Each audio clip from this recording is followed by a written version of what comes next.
on today's StoryBeat. For those of you who are sitting there, waiting for that opportunity to come to you, you've got to let your intention be known. Don't be afraid to put yourself out there and ask for what you want. Get out there. You'd be surprised, and people are helpful. People are really helpful when you're kind and you ask for help. This is StoryBeat with Steve Cuden, a podcast for the creative mind. StoryBeat explores how masters of creativity develop and produce brilliant works that people everywhere love and admire. So join us as we discover how talented creators find success in the worlds of imagination and entertainment. Here now is your host, Steve Cuden. Thanks for joining us on StoryBeat. We're coming to you from the Steel City, Pittsburgh, Pennsylvania. My guest today, Anna Benitez, is one of the founders of StoryRocket.com, a leading internet site where thousands of writers from around the world showcase their works to producers and agents. Anna's mission is to help educate writers on how to get their stories seen by producers and agents. As such, she's an impassioned author's advocate for the entertainment community. She also works hard at leading StoryRocket's brand expansion and partnerships. For the record, I've had the privilege of working with Anna on StoryRocket seminars and workshops, which was very fulfilling for me to do. Of note, Anna is a two-time Emmy Award-winning television producer with over 25 years of experience in the entertainment industry. Her TV career spans from broadcast news to live morning shows to scripted and special events productions. She's worked with Univision, Telemundo, Disney, Major League Baseball, and many Fortune 500 companies. She's also been honored by the city of Los Angeles for her contribution to the expansion of culture and entertainment. Anna has been featured in the Huffington Post, Miami Herald, Wayfarer Magazine, LA Biz, as well as leading Spanish language publications like El Mundo, La Vanguardia. She's also an international speaker at best-in-class events throughout the United States and Latin America. So for all those reasons and many more, it's my great privilege to welcome to StoryBeat today the extraordinarily innovative producer, Anna Benitez. Anna, welcome to the show. Hi, Steve. It's so great to be here with you. Thank you so much for inviting me. And thank you to all your audience who is listening to me today. Well, for sure. I'm so grateful for you taking your time to be on the show today. So let's go back in time just a little bit. Woof. Let's go back in your history. Where did your interest in show business first begin? Oh my God. It's a little bit of a long story. I'll try to make it short. But Okay. actually, when I went to college, I was pre-med. Pre-med. So I don't think anybody would think of that. But yeah, I was in a pre-med course, and I thought of being a dentist. And Of course. Well, you've been in show business all these years. That's like pulling teeth. I know it is, right? But yeah, so I wanted to be a dentist. So I went to a school that you may know or may not know. It's called Wheaton College Oh, sure, of course. in Norton, Massachusetts. It was a women's college when I attended, still in the day. It's today a co-ed college. And, by the time I was a sophomore, ending my sophomore year, I was just not feeling the sciences anymore. And I'm like, oh my God, I need my mojo back. What can I do? And I started doing an internship. I went back home. I took a semester off, went back home, and decided to do an internship in a cancer hospital.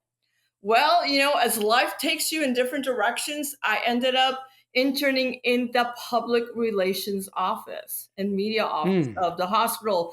This is where we had to do fundraising, and we had a weekly show on television that they actually let me host back in the day because the other girl was out on maternity leave.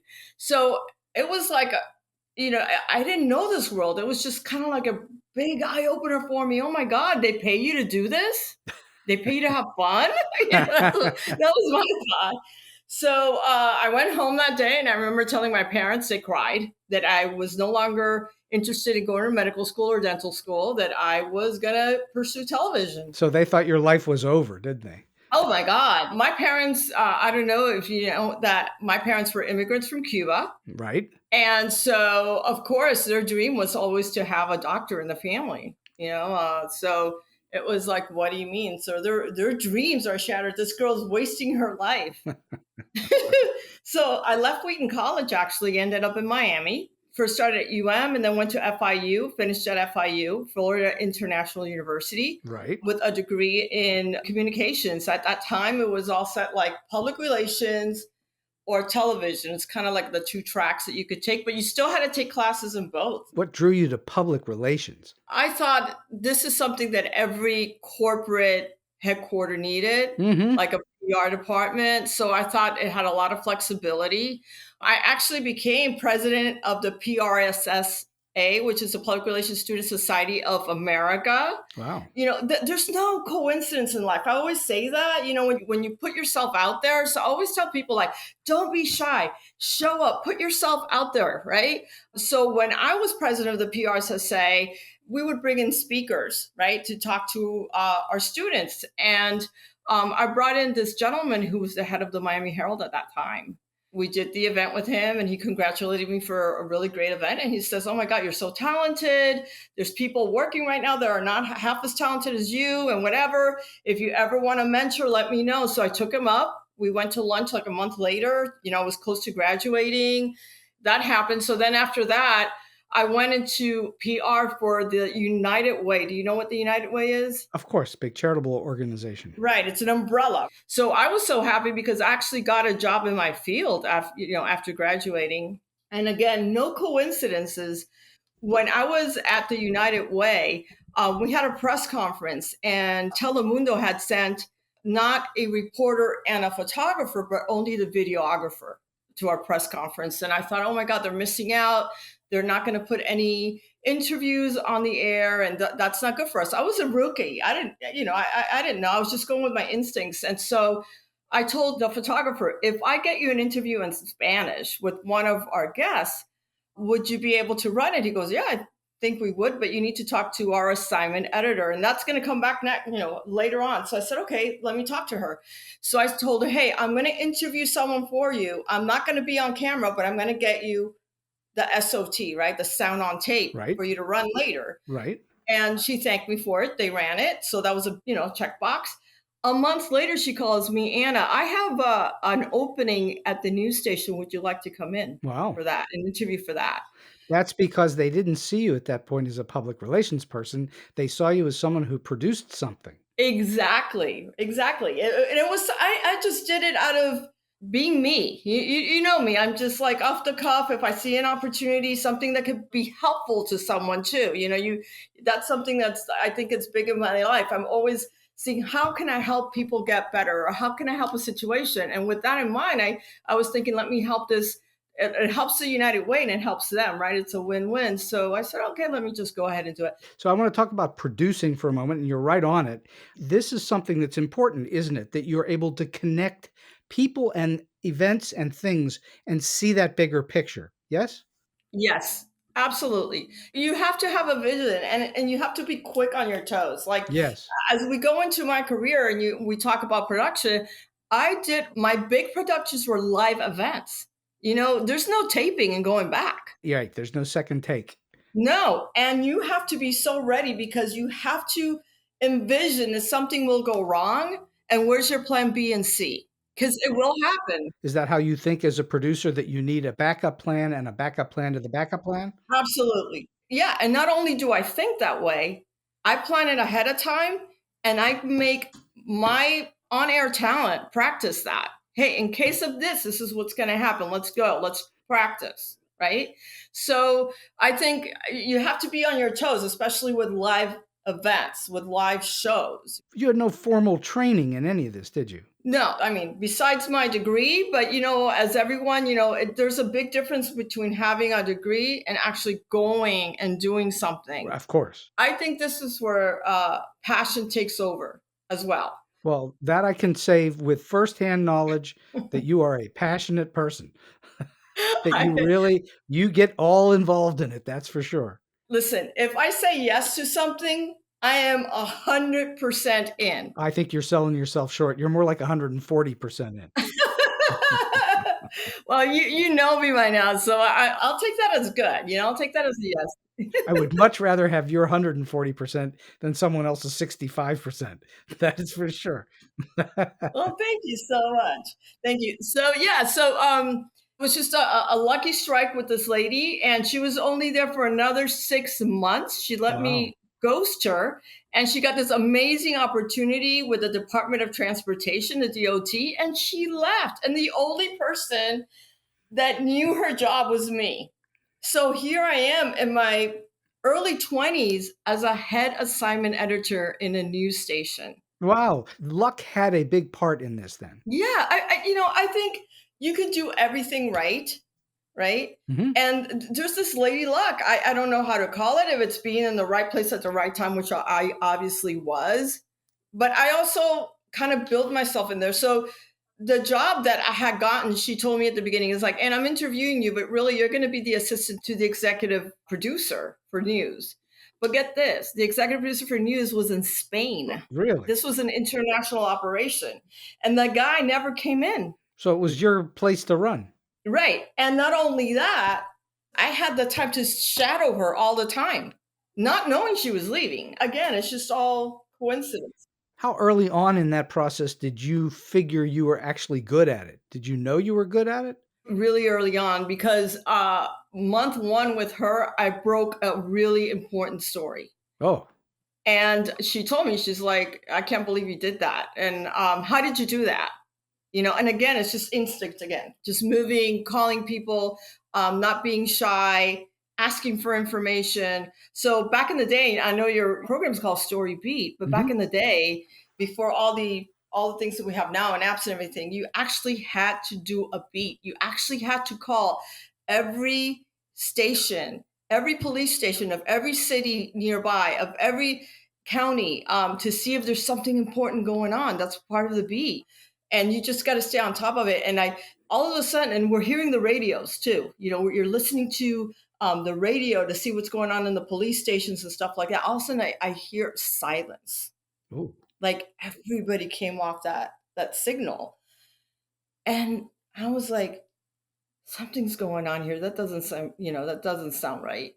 So I started calling, and because I had befriended already a month in one of the PR guys in the station, I said, "Is something going on?" I called him on a cell phone. I said, "I don't hear anything. There's something going on, right?"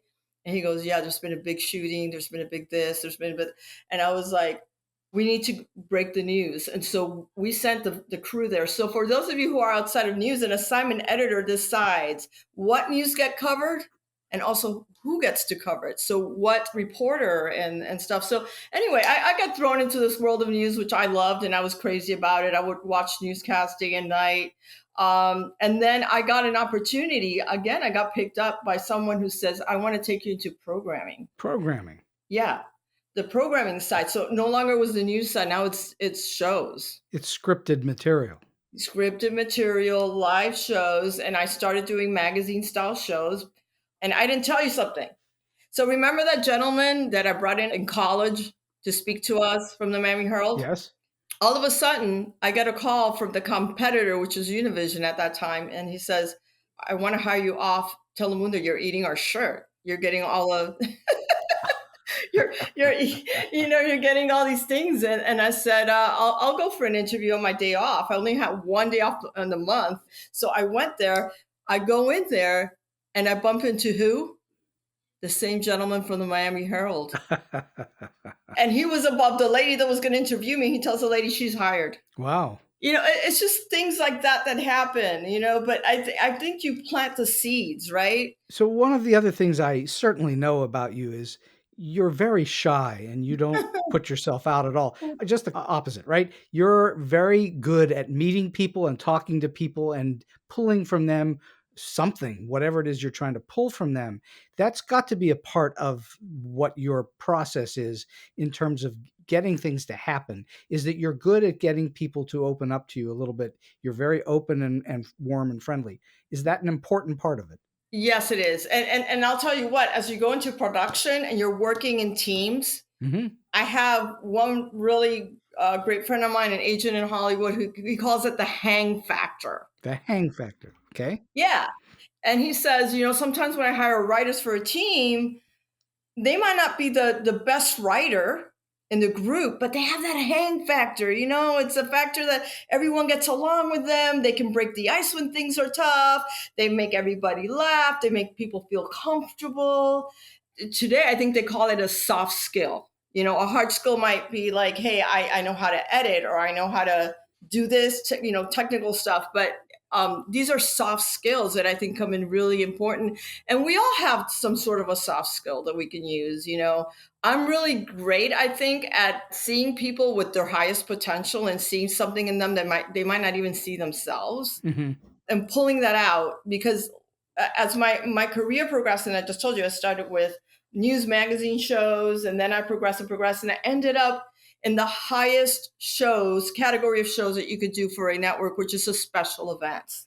So the special events is the grand glory of your network, right? It's your Grammys, it's your big concerts, it's it's the stuff that gets all the money, it gets tons of promotion, and it's their highest rated shows. And I ended up being a special events producer. Again, I had no skill sets of being a special events producer. I was a news assignment editor that got to be a producer of daily live magazine style. And now I'm thrown into this world of special events. That step from going from being a reporter, basically, or working with the reporters, to doing live shows, that was the step you needed to learn what it was to do a live event. Am I right? Yes. The live event takes so much more than that. You're working with a team. I worked with a team of over 200 individuals where, I was the lead. And you're talking about everything from people who did staging and lighting and sound and backdrops and artists and, makeup rooms. And, the whole thing came under you.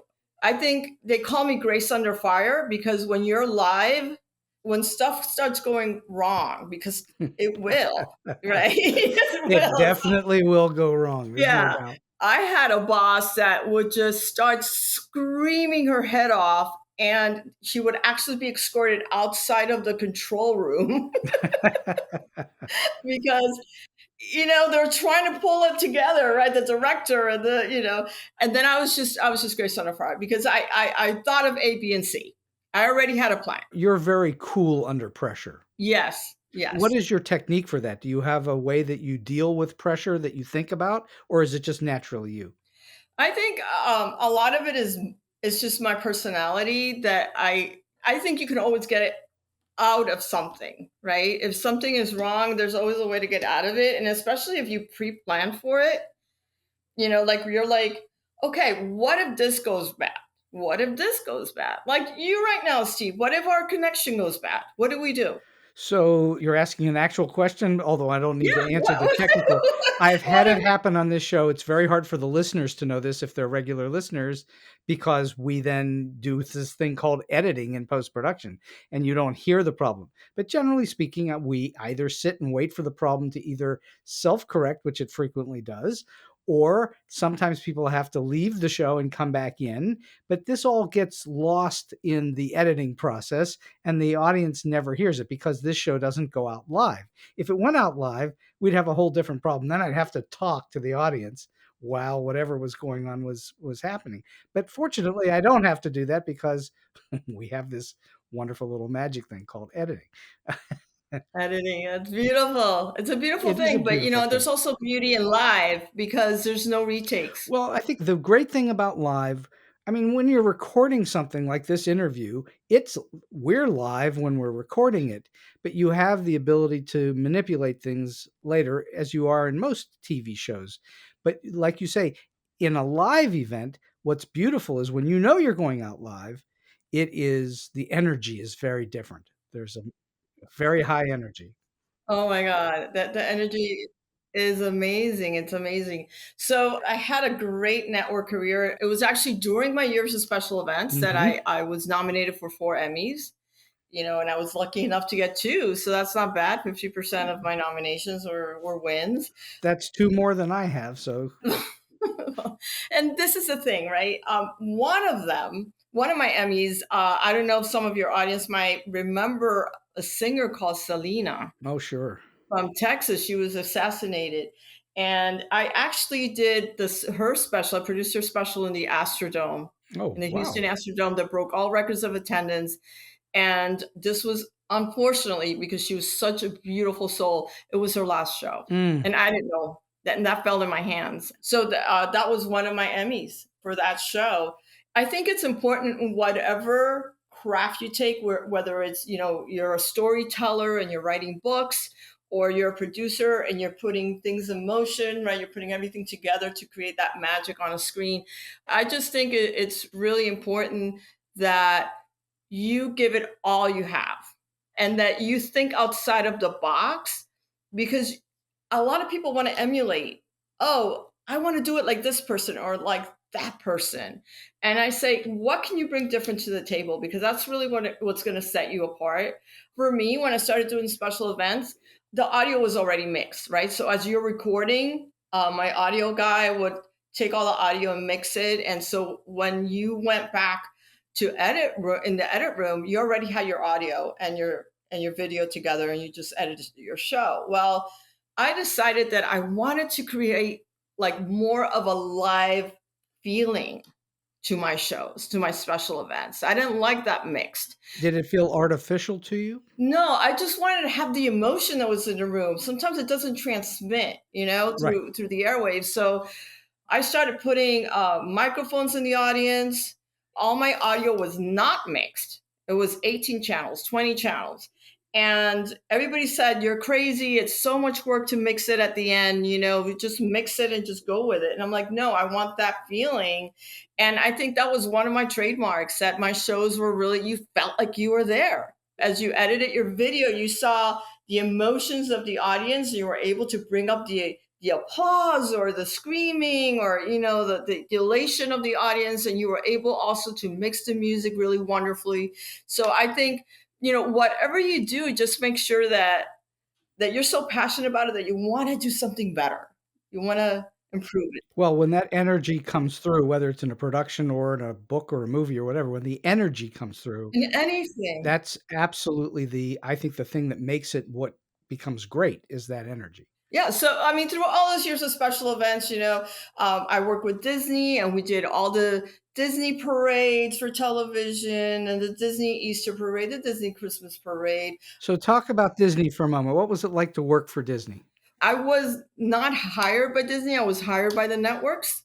So Disney was a client, to say they were great. They were very professional. They had an outstanding team.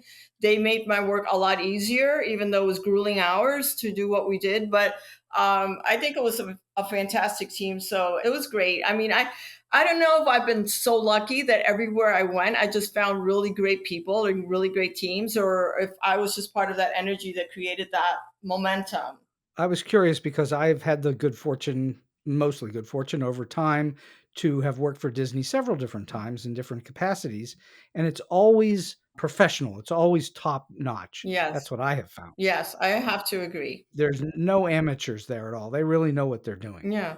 And one of the things I don't talk about much, but during all my network years, I was always an entrepreneur on the side. Always an entrepreneur, always doing your own thing. Yeah, on the side. I always had nothing to do with television to compete with what I was doing, but I always had, I came from a family of entrepreneurs. So I always said, okay, how can I make some extra money this way or that way? Or how can we, when we talk about Storyrocket, I was so prepared because I not only had the know-how of our business and what it kind of needed, but also I had the entrepreneur experience that allowed me to take that chance. Why do you think you have that entrepreneurial spirit? We're going to talk much more about Storyrocket right now, but where did that entrepreneurial spirit come from? Oh, it definitely comes from my parents. My parents are both gone, but they came to this country with not a dime, not a dime. My mom was a school teacher. My father was a businessman. He owned his own businesses. He had stores.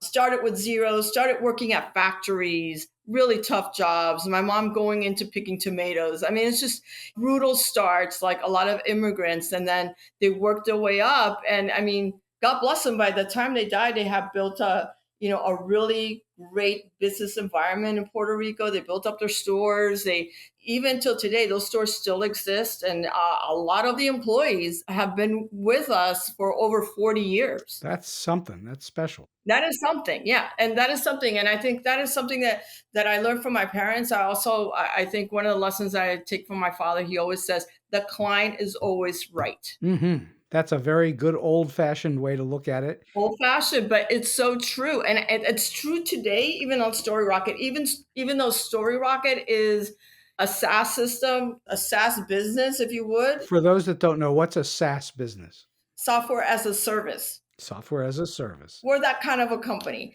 So describe for the listeners what StoryRocket is. What do you do? StoryRocket is really the brainchild of my partner, of Ron. He's a writer and he was a network executive, and he saw a lot of talented writers just sitting on the sidelines, waiting for an opportunity to get in through the door. And they just, there was just none. There was zero. And, he was getting opportunities not only within our network, but outside. He went to Castle Rock. He went to, he was able to open doors in different places and be able to pitch. And so he's like, oh my God, like there's some really good stuff out there that no one's seeing.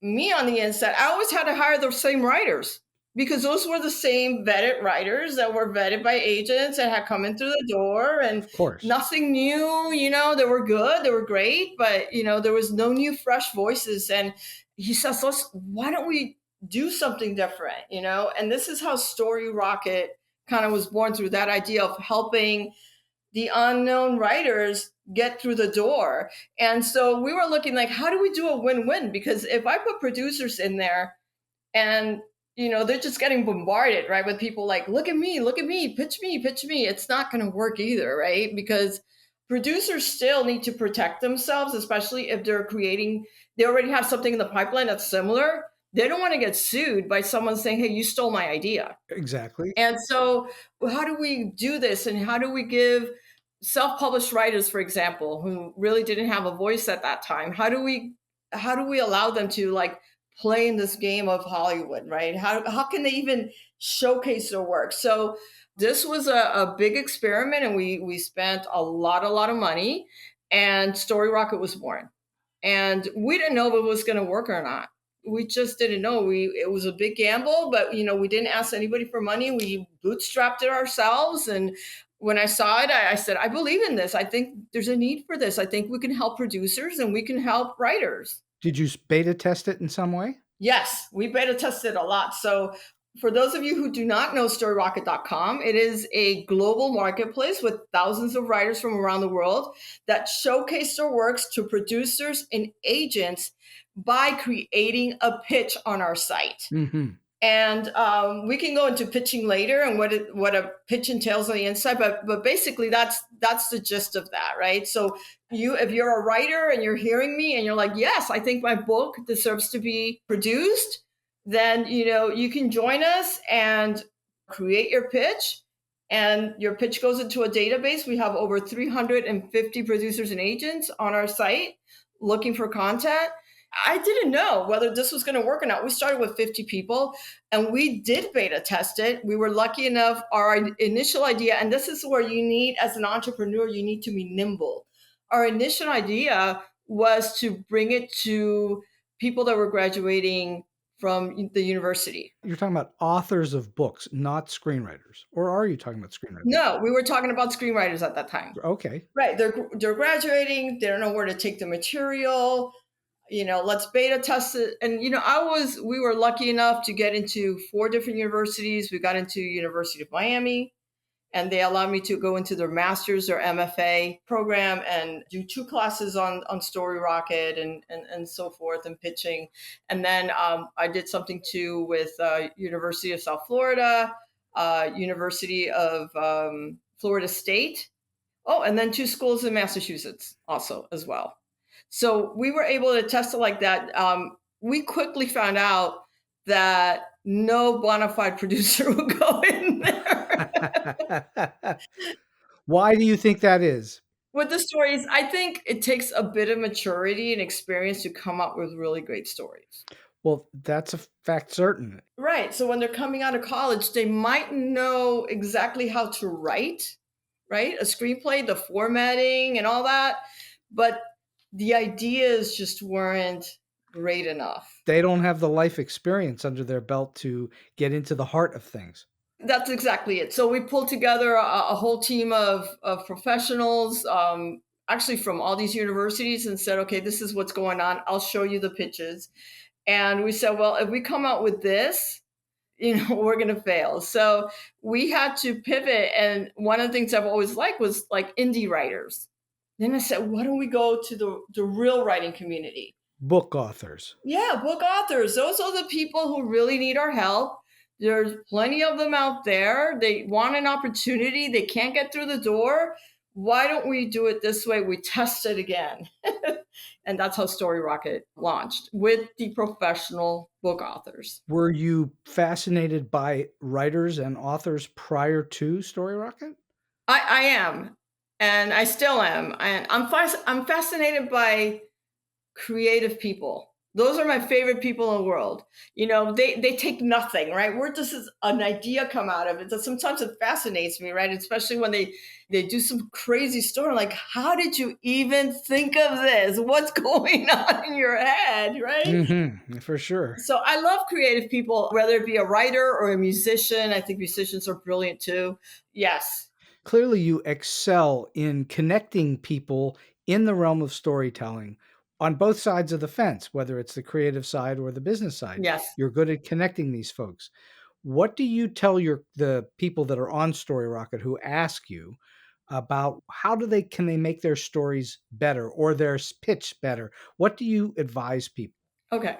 So let's talk about pitching, because really pitching is the heart of Storyrocket, but it is the heart of our industry, right? And it's the single hardest thing for most authors to do.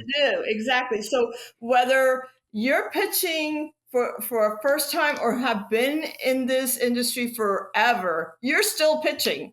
You're not going to get away from that. You never stop pitching. You never stop pitching. So Steven Spielberg is still pitching. pitching, exactly. So, the sooner you get that the pitch is the cornerstone. And if you understand what a pitch looks like, what it is, and then you understand how to be able to pitch it live, which is the hardest thing, right? People think it's easy. No, it's not easy. It's super hard.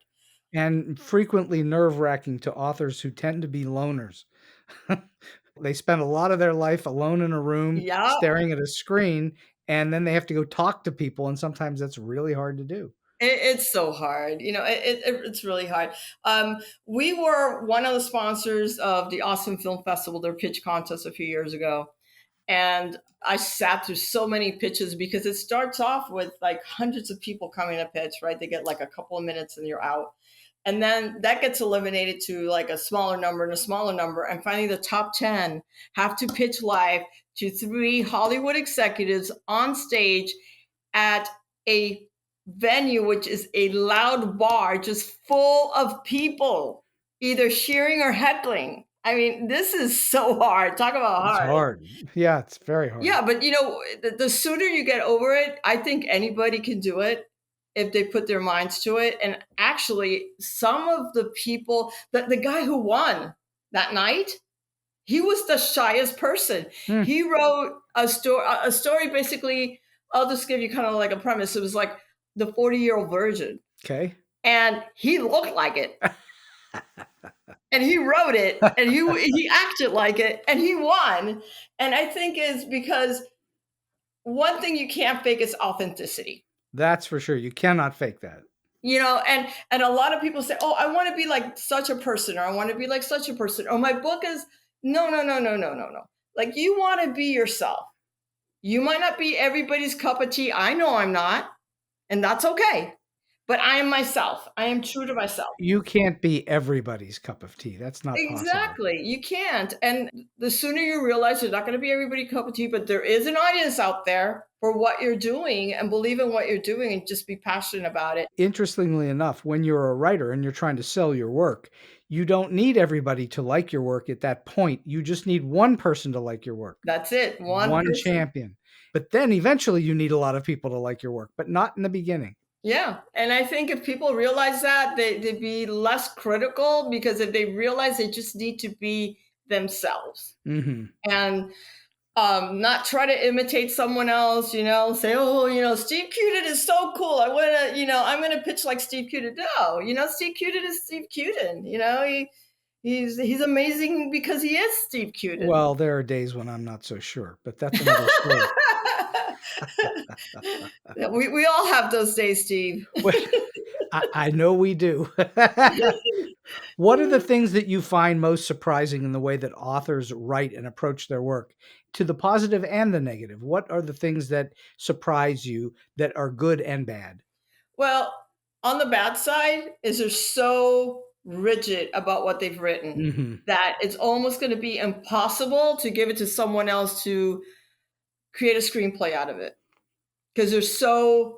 This is a deal. When you take a book and you adapt it to screenplay, Steve, you know that it's going to be changed a million times. A million times. And it may not be left with all the things that are in the book. It may be very different. No, and it's impossible. A book with 300 pages that you have to narrow down to less than 2 hours on the screenplay, it's never going to be the same. So a lot of people, when they see a movie, they're either disappointed or like, oh, I like it. It's kind of similar to the book. But, a lot of people are always disappointed, and you can see why. But I think with writers that want to take their book to screen, right, which is what we're talking about, writers that want to take their book to screen, you have to have some flexibility on about your story and how someone might take it and adapt it, unless you want to try to adapt it yourself, which, Steve, you did just an amazing. We had a sold out class that you gave. On adaptation, yeah. Right, screenwriting for authors adaptation, unless you take the opportunity to do it yourself, and you can. I think, someone like Steve,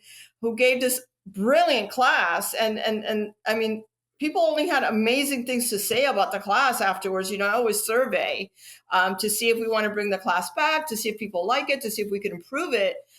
You got all 5 stars. Oh, wow. Okay. Yeah, and I think it's because people saw the possibility that they can do this. You showed them the ropes, but you also gave them that confidence that they can do it. So if you're going to be so rigid on your material, take a class with Steve Cuden.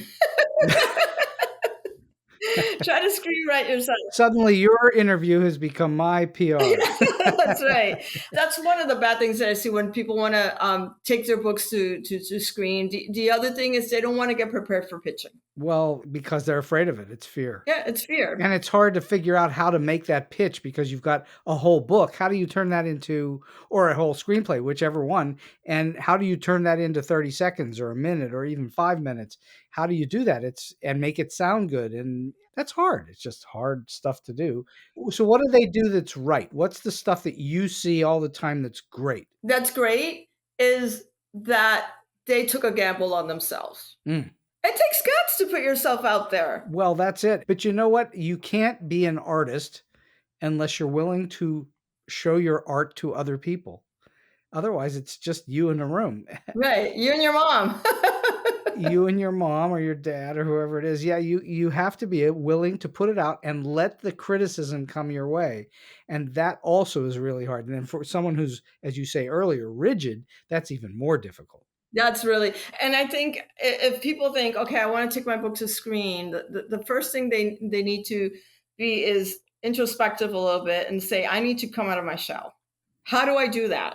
How do I do that? That's a personality issue, though, isn't it? Yeah, but personalities can be molded. I mean, I've seen a lot of introverted people, like I told you, the guy that won out of hundreds of people.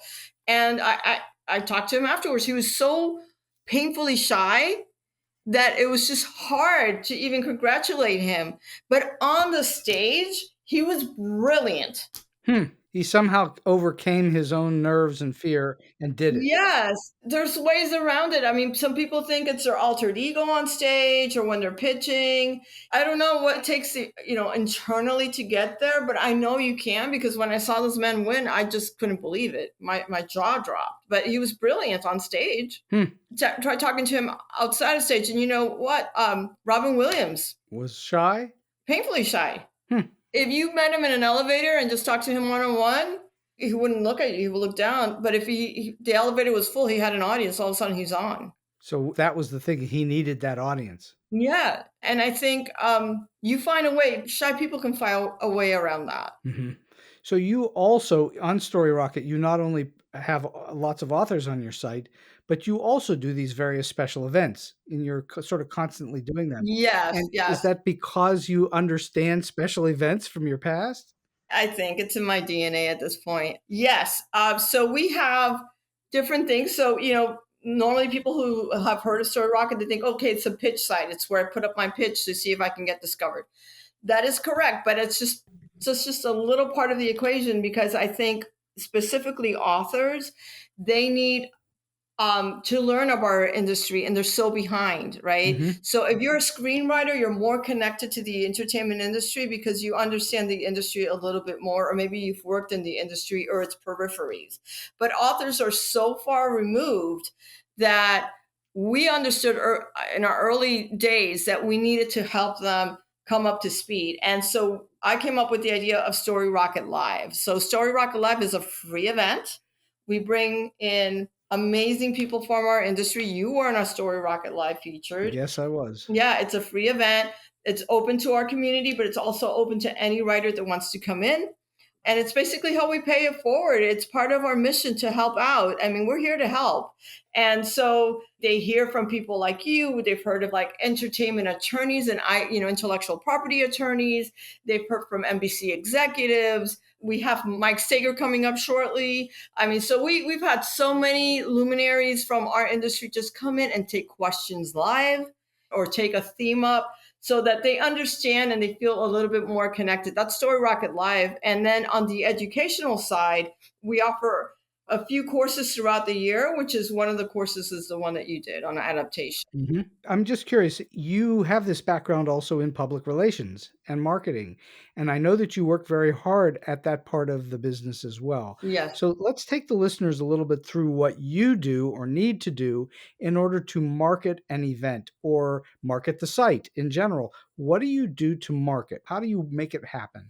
Well, I can't take full credit. I do have someone that's helping me out at this point in my life, but it's a lot of things. And today, you have to be kind of a little bit omni-channel. What does that mean? That means that your message is in different places, not just only in one place, because the audience is so fragmented.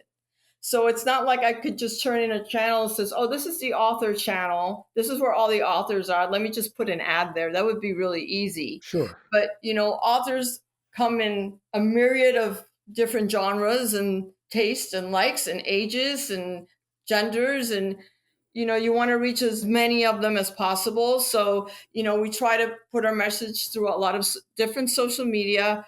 I believe in Story Rocket Live also as a way of helping disseminate our message in a heartful way. As you know, we've been in partners with Bowker for many years now. So Bowker, most of you that are authors know Bowker because they are the company that provide the ISBN number for any book that's printed in the US, all its territories, and Australia. So it's a company that's been around from the 1800s. It's one of the most reputable companies in publishing, and we've been partners for I think 5 years now, for a long time. And so they also help disseminate our message because they believe in our mission. Mhm. So it's just different ways of going through it. The gist of knowing who you are and what you want to talk about. I think a lot of people don't understand, like when they have a book, there is an underlying theme. To the story, you mean, or beyond that? Yeah, to the story and to that book. And if they tap on that theme and start promoting themselves, and I would just pick one channel to begin with because it's just too many without help. As you know, a lot of these authors are solopreneurs, right? Yep. So I think when authors start thinking of their book as a brand, something switches here. As opposed to just something that they did. Right. Like, oh, this is a great book. No, this is a brand. I created this book and this is a brand. Mhm. And how am I going to expand on this brand? Let's say it's a children's book. So, how am I going to expand on this children's book? I might say, I want to go to schools and talk at school events and bring the schools to the teachers of the social studies so they could use that as one of their reference books. And then I'm going to be a speaker at these events for children. And then I'm going to create the plushie for it, or the card game, or a coloring book, which is super simple to do, and it doesn't cost a lot of money. I'm going to create stickers. So you have to, of whatever you are in whatever genre, there's a way to brand. You've got to think of the book as a product that has beyond it just the writing on the page. Exactly. You have to think of your book as something that has legs. That has legs. And how many people do you think that are on StoryRocket have managed to think their way through that and have been able to take advantage of that? A few. I've seen a few. Not, I wouldn't say it's the majority. We gave a class earlier in the year called Storytelling and Selling, which was all about that, about the different avenues that you could take your book, and understanding that, and just realizing that maybe you're not doing enough for your brand. So if you have one book, you can think of, for example, can you think of a prequel or a sequel? Mm-hmm. So where is that? Where's your theme? Can you expand on that theme? Who is your main character? Is that somebody that you think that could kind of stand alone and go in a different direction? So there's many things that you can do with a book that people just think, oh, I just have one book, one little book. Would you say most of your authors are in a genre of fiction of some kind, or most of them in literature, which is all over the map? What would you say is the general gist of it? It's fiction. But is it genre fiction? Is it mostly in either mysteries or sci-fi or? Well, we have 32 genres on Storyrocket. 32 genres. So, you're looking at everything from sci-fi to memoirs to children to mystery to thrillers to graphic novels. It's a lot. It's a lot of, at this point, like I told you, we have thousands of members from all over the world. So it is a lot of different material. And do you think that you could do it today without the internet? Oh, no. No, you have to have it. I mean, your site's on the internet, so clearly that's a big piece of it right there. Yes, yes. And there's a lot of things that happen, I think, to allow StoryRocket. We were at the right time at the right place. We started before COVID, and then when COVID hit, our business expanded exponentially. Because people were at home actually writing. Right. And also there was something else that was happening, which is what has allowed all of this, which is in 2012, 2013, Netflix came out. No bona fide actor would go out and do something with Netflix at that time. Everybody laughed at Netflix, but Netflix had something different. They were taking a gamble on unknown writers, unknown stories, and they started hitting home runs. So the industry had to change. And I think streaming was projected to be a bigger thing like a decade later, but it just exploded. And then one after the other, all the networks had to follow suit. Every network today has a streaming channel. Mm-hmm. And we see more and more streaming channels. But what does that do? There's a demand for content now. We're seeing like the reverse, for example. Before, if you were not a New York Times bestseller, you were not even being looked at. It just wasn't happening.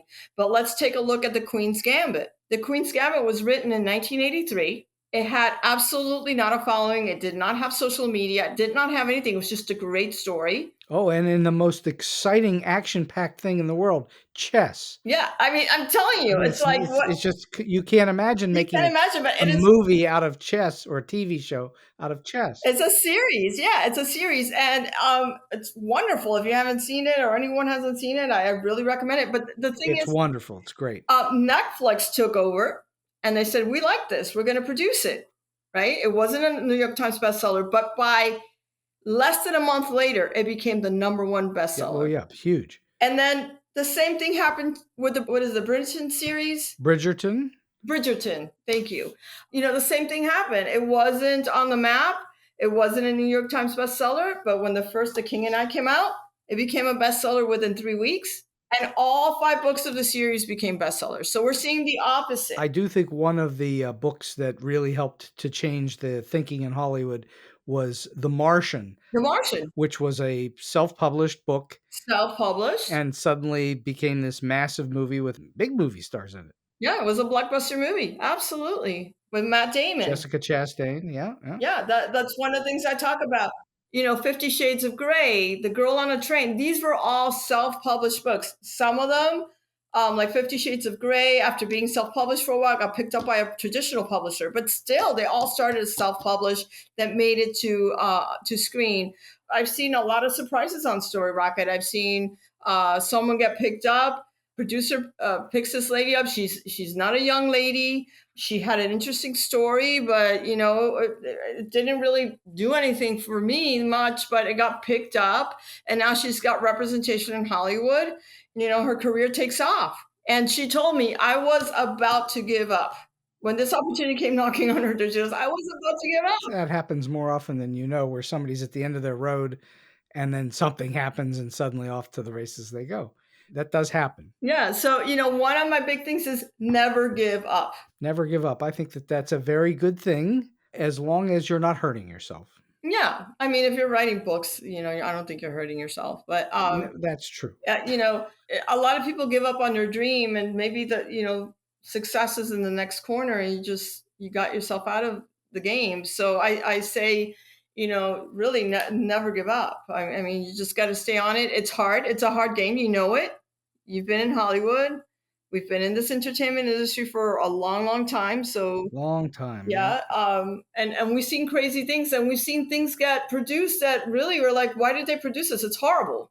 Well, it's cliche, but you cannot succeed if you give up. Yeah. It's the only way to get there is to keep going. Well, I say, what is your job number one as an author or an entrepreneur? And it's to give yourself a shot. Well, to write, you have to write. That's the first thing. Right. But then it's to give yourself a shot. What are you going to do? Are you just going to, like I said, put it on your desktop collecting digital dust? That's not going to get you anywhere. No, you have to lay it out in the world. There we're back to the author that's too shy to show their work to someone. You have to get over yourself. And if you don't, then you have no chance if you don't show it to people. You have to show it to people or else they don't know it's there. So that's part of the job of the writer, is to get out of their own head and out into the world. That's part of the job. Yeah. So, I mean, we're behind camera people. I was kind of thrusted through StoryRocket to become the spokesperson for our company, because our CEO is a writer and he doesn't want to be on camera. Yeah, but you're not shy. You're not shy, but one thing is not to be shy, another thing is to be on camera. Well, that's true, but I think here's the thing. Pretty much everyone, with rare exception, is uncomfortable getting on camera for the first time. And then if you do it a few times, you get comfortable with it like anything else. But it is a little unnerving if it's not your real thing. But once you've done it once or twice or three times, okay, I've been there, done that. I didn't get hurt from it. I didn't, I didn't pass out.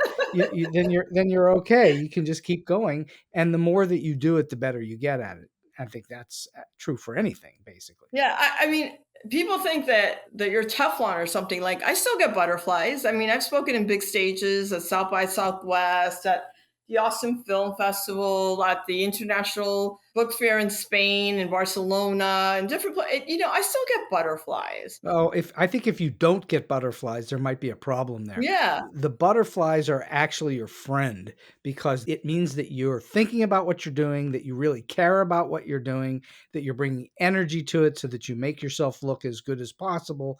Butterflies are a good thing. That's a good stress. Yeah. Do you still get butterflies? Oh, I get butterflies before this show. I get butterflies before every show. Not with me, because you know me. Yes, but it's still a performance of a kind where you're doing something where the public is going to hear this. They're not going to see it, but they're going to hear it. And so even to this day, I get a little nervous. And if I don't get nervous, that worries me. It's like, why am I not nervous? So yeah, I think nerves are a good thing there. It means you really care about what you're doing. I believe it was Jeff Bridges who told someone, and I'm forgetting who it was at this point, but that you should think of as nerves, as nervousness, anxiety, in the case of doing a performance, as your friend. You need that little friend on your shoulder to give you that little boost. As a friend, that's a good one. It's a good way to think about it. It takes a little bit of the onus off of it. So I've been having a lot of fun for the last hour or so with Anna Benitez and just having a great time talking about Storyrocket and authors and people that are trying to find their way in the world of the arts. Yeah. And so we're going to wind the show down a little bit. And I'm wondering, you've already told us a lot of really great stories, but do you have a story that you can share with us that's either weird, quirky, offbeat, strange, or just plain funny? Well, I'm going to tell you a story that you know because it happened to both of us in a way. Okay. So, as you guys heard before, Steve Cuden did an amazing masterclass for our community, for the Storyrocket community. And so we are gung ho about following each member that signs up and pays for this class to make sure they show up. So there's one person that did not show up, that did not activate their account, that did not do this and that. So we're worried. So we're calling him day and night. We're emailing him. We're sending him texts. Make sure to get to this class. Make sure to get to this class. Well, I get a text and a call at 7:30 in the morning one day. This is after the seminar. Right before.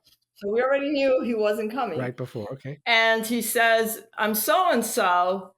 And I just want to tell you that my house was raided. They took my computer, my phone, everything. I was a whistleblower, and the what is it that like the FBI, but the state FBI came in and they had a warrant and they just took everything and they just like ransacked my house. And I'm like, like I'm thinking, oh my God, how many excuses? And then I said, so what do you work in that this happened to you? He goes, I'm a police officer. Oh. Do you remember that? I vaguely remember it, yes. Vaguely remember that. So this person, I'm thinking it's either the biggest story that I've ever heard to try to get off of a masterclass, or I feel really bad for him. Well, it beats the heck out of my dog ate my homework. Yeah. Oh my God. I mean, he's like, I don't have a phone. I don't have this. I'm just calling you from a friend's phone. I'm like, oh my goodness. Okay. Well, I think that's a pretty good reason if you no longer have your computer, and then it's pretty hard to do the masterclass without it.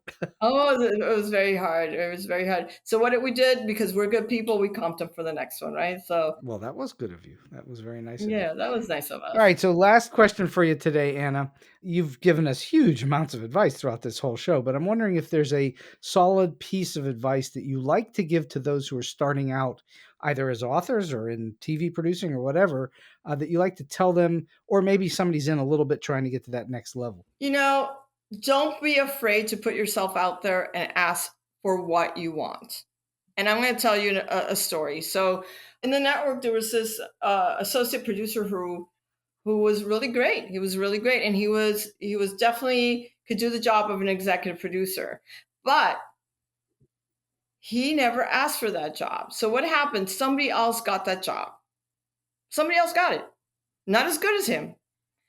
And he came back and he says, why? I clearly have put in the time. I'm clearly great. I've done all this work, blah, blah, blah. My shows get really good ratings. Why was I passed up? You know what the answer was? You did not ask. You did not ask. And, for those of you who are sitting there, waiting for that opportunity to come to you, opportunities don't normally come to people. I know I've had a lot of opportunities, but I've kind of planted the seed along the way. You've got to let your intention be known and get yourself out there. Don't be shy. I mean, I've given a lot, like you said, I've given a lot of really good advice, but I think because authors are so shy, I get it. They like writing. They want to sit in a desk by themselves and write all day. They're not really comfortable in the social scene. Get out there. You'd be surprised. And people are helpful. People are really helpful when you're kind and you ask for help. I think that's really excellent advice. And I've never really heard anybody on the show say it quite that way, that it isn't likely to just come knocking at your door, success or opportunity or whatever, that you have to go out and make it. And I think that that's really sound and solid advice. And I'm glad you said it, because that's the truth. You have to go make your way. Make your way. Yeah. Anna Benitez, this has been an absolutely wonderful hour on StoryBeat, and I can't thank you enough for your time, your energy, and your wisdom through all this great stuff that you've been doing. And Storyrocket, check out StoryRocket.com. Thank you, Steve. This has been great. Thank you, and thank you everyone for listening in. And so we've come to the end of today's StoryBeat. If you like this episode, won't you please take a moment to give us a comment, rating, or review on whatever app or platform you're listening to. Your support helps us bring more great StoryBeat episodes to you. StoryBeat is available on all major podcast apps and platforms, including Apple Podcasts, YouTube, Spotify, iHeartRadio, TuneIn, and many others. Until next time, I'm Steve Cuden, and may all your stories be unforgettable.